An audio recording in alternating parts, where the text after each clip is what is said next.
Mga palangga, dahil tapos na akong mag-jogging ngayong hapon. Alam na pag nag-jogging kasi ako mga palangga.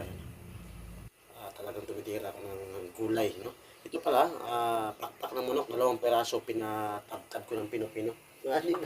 Niya to ang tangos niya mga palangga. Bumili na ako sa halagang 70 pesos yan mga palangga, no? Ano siya, marinated sa suka.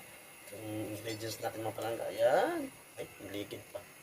Tanglad, tapos paminta ra, moro na. Tapos ang ato ang gulay mga palangga, katang mapahasang mo lagbate kanawa. Kita mo udlot sa lagbate.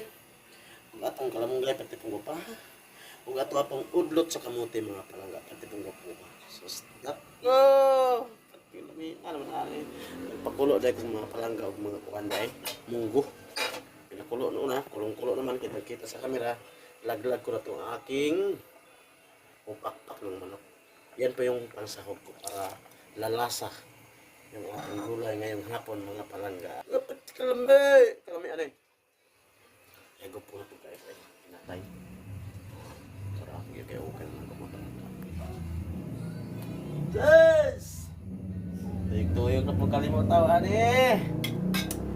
Alam na. Taklo pa na ito. Yan. Yung bangos na yan, perito ko lang yan. Tuyog na pong kalimutan sa asawa ni. Ikot-ikot naman yung mata. Palangga, nag-aantay yung ating bahaw. Lami kayo.